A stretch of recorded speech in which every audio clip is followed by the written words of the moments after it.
Well, a big problem Canada has on its hands, the staggering number of opioid deaths. More than 100,000 people dead from drug overdoses in a single year. More than 49,000 Canadians killed since 2016. And that's because of the crap that comes in through China and through Mexico and through Canada. A lot of it comes through Canada. The fentanyl coming through Canada is massive. A few of my friends, my best friends, they're passed away now. Canada is apparently unwilling to help in the fight against illegal fentanyl. Well, that is totally false. Good evening. A fentanyl super lab has been shut down in Valley View, northwest of Edmonton. Now, the RCMP said they have dismantled the largest, most sophisticated drug super lab in Canada, located in BC. Well, it was a bad week for TD Bank. Canada's second largest bank has agreed to pay a record $3 billion in fines to American regulators for allowing drug cartels to use the bank's services for money laundering.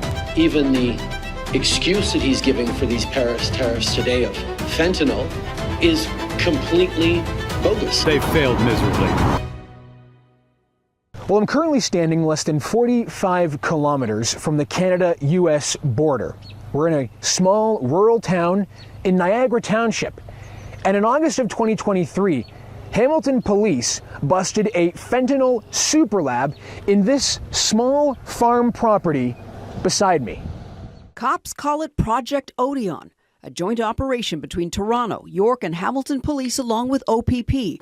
Police also discovered an operational synthetic drug lab in Smithville and a dismantled synthetic drug lab in Stouffville. Inside of this small rural farm, police found 25.6 kilos of fentanyl, 3.5 tons of fentanyl chemical byproduct, 800 gallons of precursor chemicals, 18 kilos of meth, 6 kilos of ketamine, and some firearms to go with it. Now, to put that into perspective, that's enough fentanyl to kill roughly 8 million people just in this small farm beside us. If that number sounds like a lot, that is nothing when compared to the numerous other fentanyl super labs that police across the country have uncovered and busted over the past 3 years. In 2021, Alberta law enforcement officials busted a fentanyl super lab in Aldersyde, Alberta, seizing more than 31 kilos of fentanyl and 7,600 kilos of precursor chemicals, enough to kill 16 million people. In October 2023, a fentanyl super lab was uncovered in Mission, British Columbia. RCMP officers seized more than 25 kilos of fentanyl and 3 kilos of cut fentanyl ready to be shipped. And in October of 2024, in Falkirk, British Columbia, the RCMP uncovered Canada's largest fentanyl super lab. 54 kilos of fentanyl were seized by the RCMP, with enough precursor chemicals to create over 90 million lethal doses of fentanyl.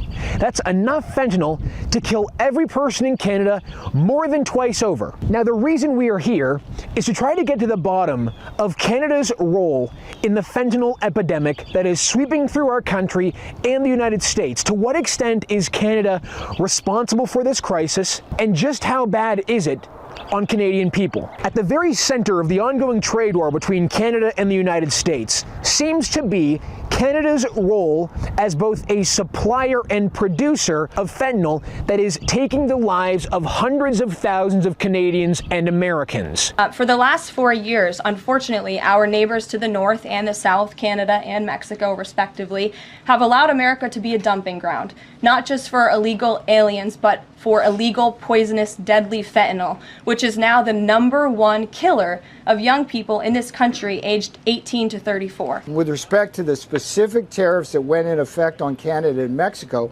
we're trying to stop the Canadians and Mexicans from killing Americans with fentanyl and fentanyl that spreads across our prescription drug chains. Well, remember, the current tariff policy is a drug-related policy. We've got to protect American lives, and that's what these tariffs are about. The U.S. President Donald Trump has said numerous times that fentanyl is pouring across the border, entering the United States, representing a serious risk to the safety of the American people. On the other side, in response, the Canadian government has said that Canada is responsible for less than 1% of the fentanyl that makes its way into the United States. Now, technically speaking, that's true. According to the most recent U.S. Customs and Border Patrol data, the amount of fentanyl seized by the U.S. CBP coming across America's northern border was about 43 pounds, or roughly equivalent to 19.5 kilos of fentanyl. On the other side, U.S. CBP officials seized more than 21,000 pounds of fentanyl coming across the southern border. So if you were to look at it in terms of amount seized, yes, Canada only represents less than 1% of the problem. So the U.S. Customs and Border Patrol seized 19.5 kilos of fentanyl in 2024. But this farm property was producing 25.6 kilos of fentanyl. And that's small potatoes compared to the other super labs. So the question is, where is all of this made in Canada fentanyl going? I asked Jonathan Calkins, a professor at Carnegie Mellon University who specializes in the international drug trade, just how much of a threat Canada represents to the United States when it comes to fentanyl. This was his response. Canadian-produced fentanyl is a very small threat to the safety of the American people. Drugs cross all sorts of borders in all sorts of directions, so everything happens to some degree, but the great bulk of the fentanyl coming into the United States comes across the southwest border from Mexico. The important thing to realize is Canada and the United States are in the same boat with respect to fentanyl. We're the consumer countries. The root source of the fentanyl for both Canada and the United States is abroad. That is, the precursor chemicals come from abroad. You can think about it as the finishing touches put on most fentanyl consumed in the United States happen in Mexico.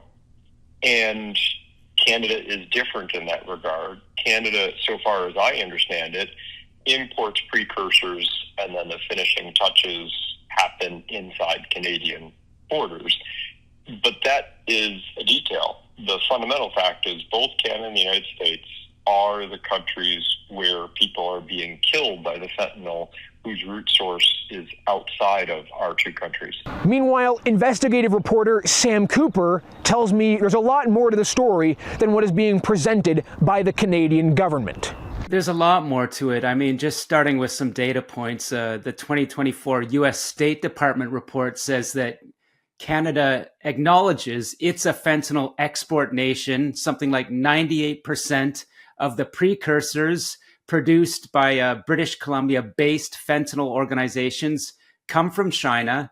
There was something like 1.4 kilograms of fentanyl actually from Canada into the United States across the northern border in 2023.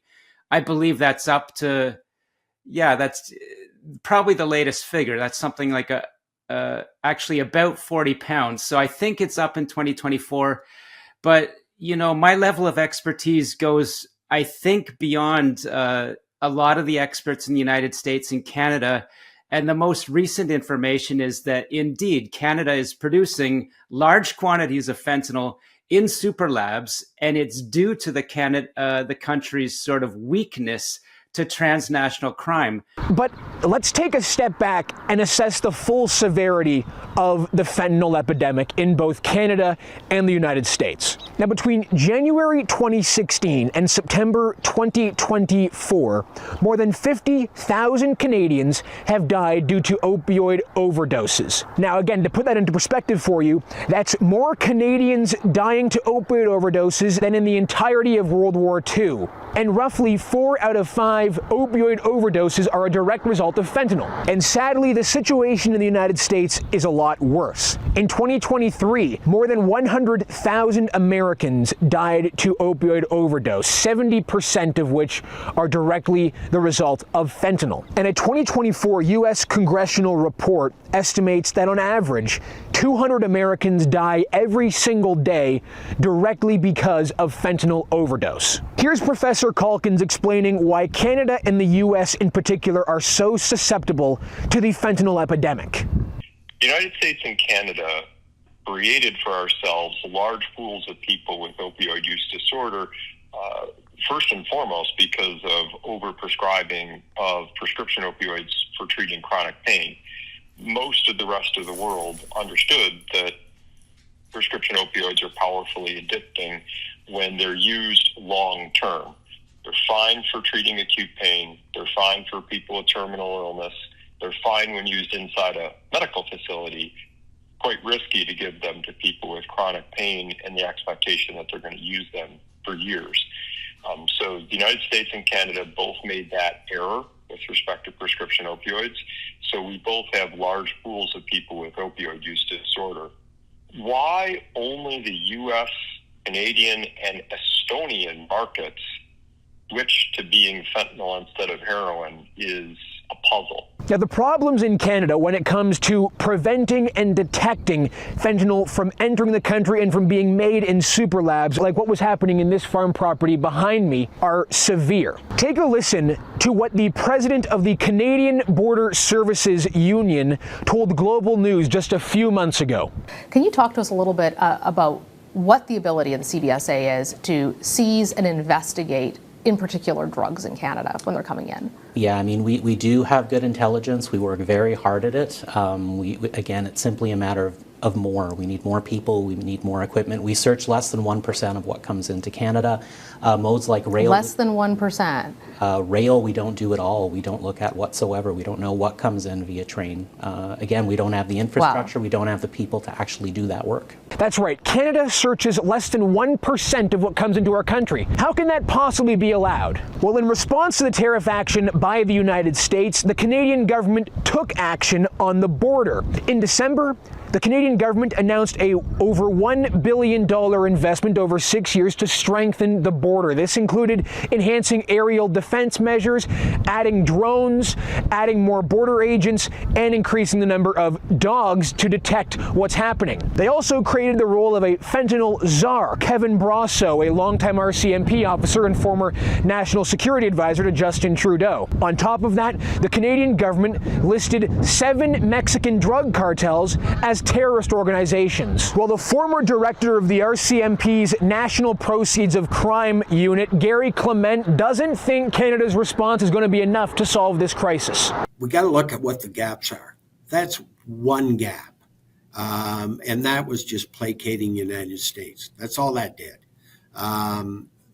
Kevin Brasso is a very bright man. He's got a law degree, as you know, a master's in law, 20 years. But he was also, I think, what calls into question the fact he had worked in the Trudeau administration. I don't know, there was 5 or 6 years directly. This can't be a political position. It has to be somebody that has understanding on boots on the ground. But it's not just having a fentanyl czar.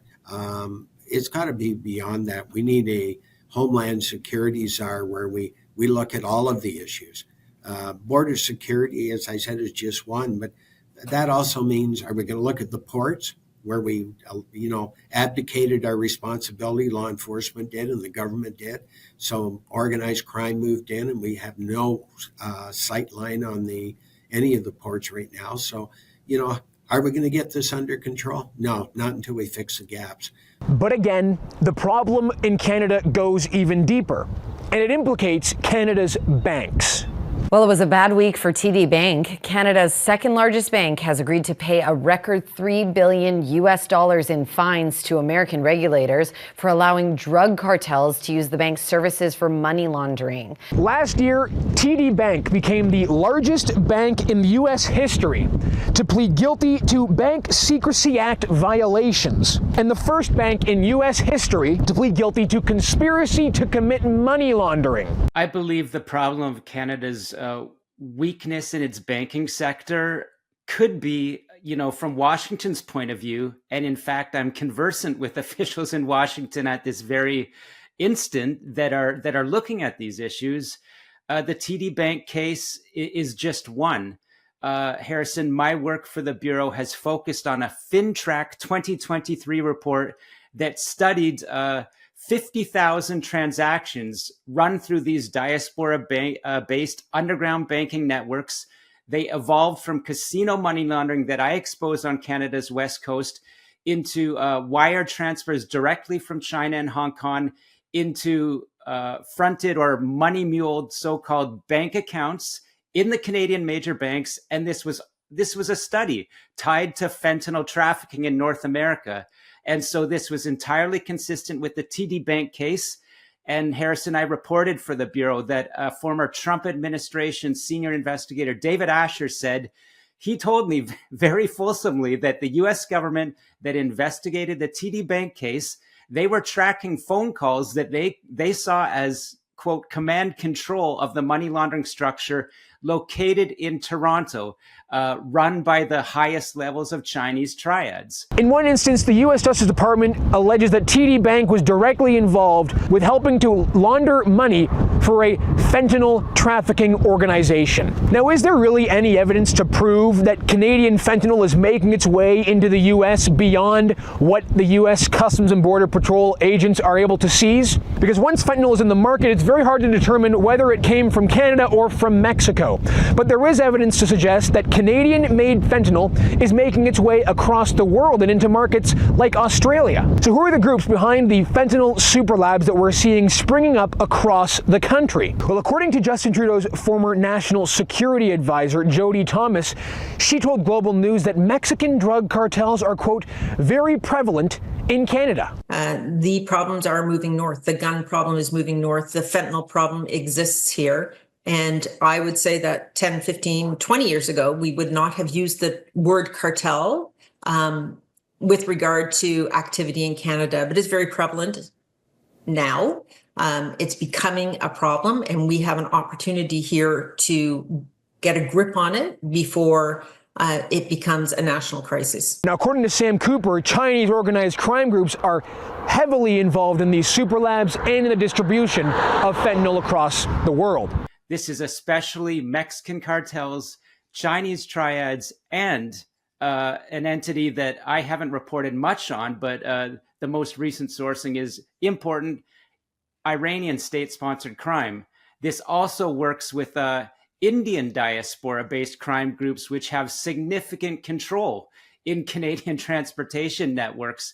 And so in a nutshell, you know, there's just a massive hairball of transnational organized crime across Canada, basically set up on that northern border. And Gary Clement believes that notorious biker gang, the Hells Angels, are involved in the distribution of fentanyl across the country. Well, the precursor drugs still are coming out of Asia. All of that still flows out of Asia, which the Vancouver model more than showed that.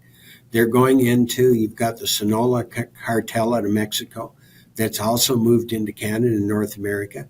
They partnered, from what I understand, it makes sense, they partnered with the Hells Angels now, which has an international network, which most people don't understand. And they've also partnered with Asian-based organized crime, and including, you know, triads, United Front, and the Vietnamese. These are well established in this country because of our naivety. And so we've got this built-in criminal network that we've allowed to occur. So the Sinaloa cartels just are taking advantage of it. Now let's take a deeper look at China's role in all of this. A 2024 U.S. congressional report uncovered just how involved China is in the global fentanyl trade. Now, according to this report, Chinese companies who are the exporters of the precursor chemicals that are used in the making of fentanyl and that are used in super labs like this one and in super labs across the country, the Chinese government gives these companies tax breaks, grants, subsidies, and even awards to precursor chemical manufacturers. In fact, this goes even deeper because one Chinese general and close aide to Xi Jinping is quoted in this U.S. congressional report as saying, and I quote, "What China is doing is, quote, drug warfare that causes disasters in other countries while making huge profits." And of course, that disaster is playing out every day across Canada and the United States. All of this is just sickening. It's sickening to see the damage that we're seeing across the country. 50,000 Canadians are dead. Hundreds of thousands of Americans have died due to opioid overdoses, fueled in large part by the Mexican drug cartels, Chinese transnational organized crime, and other organizations that are involved in this illegal trade. We've spoken to experts. I've shown you what some of these super labs can look like. And just imagine a small property like this in Niagara Township, close to the U.S. border, responsible for manufacturing over 25 kilos of fentanyl, enough fentanyl to kill 8 million people. If it can happen in a place like this, under everyone's noses in Canada, just imagine how many other super labs are across this country, operating right now, creating poison that can wreak havoc on our communities. We've spoken to experts. Now I want to go speak to locals to get their opinion on what's happening. How big of a role does Canada play in this fentanyl epidemic? How bad is it day to day in communities like Hamilton, Ontario? And do Canadians feel that it is fair for the U.S. to use fentanyl as a sticking point to justify crippling tariffs on the Canadian economy? Let's see what they all have to say. Do you live in this property now? We do, yes. Were you aware of what was happening in this property? No, we had no idea. We saw a couple things here and there, like debris, a couple syringes. We didn't really think much of it. Yeah. You know, it's a country farmhouse, whatever. And then we just kind of Googled it not too long ago. We just Googled the property, and then the whole article, whatever, came out. It was like Operation Orion or whatever it was. Yeah. And we were like, okay. Were you made aware of where it was actually taking place? Was it, do you know if it was in the barn? I believe it was the 2 back barns. I mean, I don't think there was anything in the house. If it was, they did a good job cleaning it up, I guess. What do you make of the recent news surrounding Canada's role in the fentanyl epidemic and the rising number of super labs across the country? Do you think that Canada needs to be doing a lot more to crack down on some of what we're seeing? I do. I mean, I don't know the political side of it. I know there's the whole argument that our stuff's going over there and all that. Yeah. But I mean, I don't know, it's harmful, right? It's killing people. It's, you know, I'm not, pro-drug or anything, but I mean, people trying to get some cocaine, the idea of it being laced with something so small can just kill them, like, it's awful. What do you make of the fact that just 20 minutes from here, in 2023, they uncovered a fentanyl super lab in Smithville? I did not know anything about that because no information, no knowledge. If you look at the news and you look at all the reports and all that, more of the fentanyl's coming from the Mexicans than it is coming from the Canadians. We're probably a third under, but the way Trump is want us rallying people up saying we're the ones that are making the fentanyl, I think he needs to actually close his borders as well and say no border crossing anymore, no people coming in from the boats, nothing. We're wondering if you guys think Canada has a fentanyl problem. Absolutely. A few of my friends, my best friends, they're passed away now. Oh, wow. So yeah, it's a big thing. Like, you never know what you're getting in your drugs, and I know there is test kits now, but I don't know if those are widely accessible, just like naloxone is. It's a sad thing. Were you guys aware of the super lab they uncovered in Smithville? About 25 minutes from here, they uncovered a fentanyl super lab where, they were cooking up this fentanyl and presumably spreading it across Canada and maybe to other parts of the continent. Were you guys aware of that? I was not. I was actually born and raised in Smithville, so that's shocking to me. When it comes to the ongoing issues with Canada and the United States, the president is making a lot about Canada's role in fentanyl. And I'm wondering if you think that there's reason for the U.S. to be concerned about Canada's role in fentanyl. Well, they had mentioned something about a certain amount of fentanyl being seized at Canada's border versus what was being seized at Mexico's border. Yeah. It was a big discrepancy, so I don't think there's an issue there. I think they catch more fentanyl coming into, across the states border than it doesn't make sense. There's very little going from Canada to the States, and anybody with half a brain down there knows how to make fentanyl. It's just like the people here do, so. Were you aware of the case in Smithville? In 2023, the police uncovered a fentanyl super lab. Is that surprising that you were aware of that? I'm not surprised by it at all. I wasn't aware of it, but right. There's pretty much, you could pick any apartment building here in Hamilton and find a meth lab. Really? There, and fentanyl and the rest of it. It's all there. So. And what do you think? Do you think the Canadian government and local authorities are doing enough on this issue? They've failed miserably. They can't make a decision about what they want to do about it, and they closed down most of the mental health and addiction centers in the city here in Hamilton, which has so many services. and now it's out of control. Do you think that the Canadian government and other local authorities are doing enough to protect Canadians from falling into opioid addiction and then perhaps getting out of opioid addiction? I think they're lacking in that aspect for sure. Especially in the morning on my way to work, they're littered all over the streets. So Hamilton in particular is hit hard. You definitely see it. Yeah. You definitely see it. It's getting really bad. The storefronts down here really notice it. Absolutely. Yeah. It's affecting the businesses for sure. All of what we have been able to uncover paints a deadly picture of a combination of Mexican drug cartels and Chinese transnational organized crime working together to exploit weak Canadian laws and wreak total havoc on the Canadian population. Not only have tens of thousands of Canadian families been ripped apart by these groups, but years of seeming inaction on the part of the Canadian government and law enforcement to prevent the spread of fentanyl and the prevalence of these super labs has led Canada into a position where we are now facing a trade war with the U.S. that could result in hundreds of thousands of jobs being lost across this country and in cities like Hamilton.